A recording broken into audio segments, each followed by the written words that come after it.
Mas vamos em frente, desiste não, vem comigo. A consciência está ligada às condições materiais de vida, ao intercâmbio econômico entre os homens, como já vimos. Mas a consciência que os homens têm dessas relações não condiz com as relações materiais reais que de fato vivem. As ideias, as concepções sobre como funciona o mundo são representações que os homens fazem a respeito de suas vidas, do modo como as relações aparecem na sua vida cotidiana.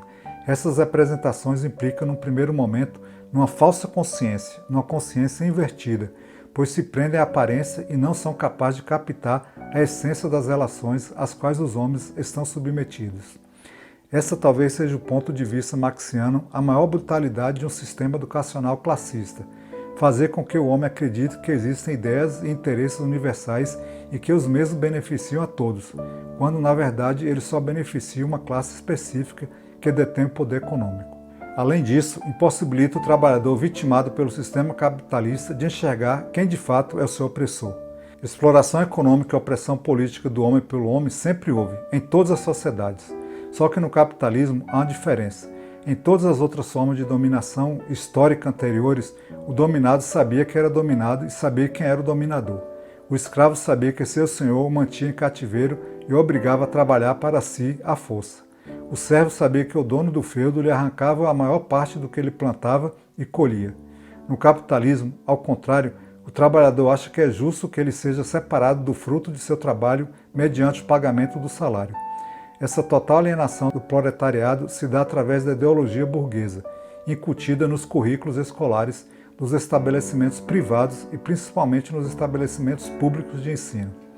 Esses currículos expressam a linguagem e a cultura da classe dominante de forma disfarçada, prometendo direitos e deveres igualitários para todos, promessa que não se realiza justamente por fatores políticos e econômicos que envolvem a sociedade capitalista. Essa dimensão econômica e política da educação impede a formação de indivíduos autônomos, capazes de observar e refletir sobre a realidade factual e, consequentemente, transformá-la. Dessa forma, é preciso reconhecer que a educação é de fato um instrumento de dominação das massas. O sistema educacional, com efeito, em nossa sociedade, está montado para formar alguns para mandar e outros para obedecer, e com isso se submeter aos processos de exploração impostos pela classe dominante. Em suma, o objetivo último desse modelo educacional é de fato a manutenção dessa atual e injusta estrutura de sociedade segundo os interesses da classe dominadora e exploradora. E aí a gente muitas vezes perde essa consciência que está ligada às condições materiais de vida. Vive uma vida vegetativa, uma vida bastante alienada. É uma brutalidade esse sistema educacional classista. É um sistema que só beneficia uma classe, a que detém o poder econômico. E aqui o texto nos diz que o capitalismo criou uma situação ainda mais grave e cruel, que é o dominado não enxergar quem de fato é seu opressor. A gente acredita que trocar a mão de obra pelo salário é mais do que suficiente, Quando na verdade que existe uma exploração econômica e opressão política feita do homem para o próprio homem, pelo próprio homem.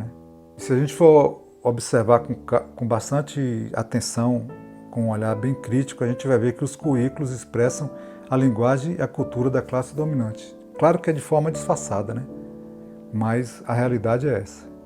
E aí impede a formação de indivíduos autônomos. Para que seres pensantes? Para ameaçar o poder da classe dominante? A gente não quer mais pessoas que reflitam, que enxerguem a realidade e comecem a questioná-la. E nesse sentido, do jeito que está posto aí, a educação de fato é um instrumento de dominação das massas. E aí a gente tem um sistema, e isso aí o texto a todo momento reforça, que foi estabelecido para formar alguns para mandar e outros para obedecer. E se questiona, até quando vai se manter esse atual quadro de injustiça, essa estrutura injusta de sociedade segundo o interesse da classe dominadora e exploradora. Até quando a gente vai ter esse sistema, E aí? Pesado, pessoal? Bem forte, mas são textos assim que motivam a gente a estar aqui com vocês, porque traz à luz uma boa reflexão, E é claro que eu estou contando e esperando o comentário de vocês aí.